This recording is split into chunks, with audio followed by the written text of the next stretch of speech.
አላህ ለማንም ለሚወደው ለሚጠላው ዱንያ ሊሰጠው ይችላል። አንዳንድ ሰው የሚል አለ መቼም አላህ ዱንያውን ሲለቅበት እንደኔ የወደደው የለም ይላል። 5 ወቅት ሰላት ሲያቆም እንደዛ ለምን አይልም? አላህ ለማንም ለሚወደው ለሚጠላው ዱንያ ሊሰጠው ይችላል። ለሚወደው ደግሞ ኢስላምን ነው የሚሰጠው። ይሄን እስላም የሰጠ ጌታ አላህን እያመሰገንን እሱ በሚፈልገው ኢስቲቃማ የተባለውን ትልቁ መገለጫችን የሆነው ማንንም ብጠይቅ ማንንም ያልጠየቅኩት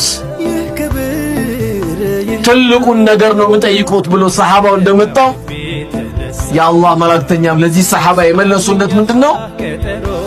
ቁል አመንቱ ቢላሂ ሱመ እስተቂም፣ በአላህ ማን አምኛለሁ በል ከዛም ቀጥ በል።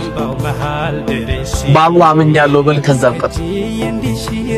ስለዚህ የማግኘታችን ውበት የማጣታችን ሰብር የሚገለጸው በኢስቲቃማ ነው።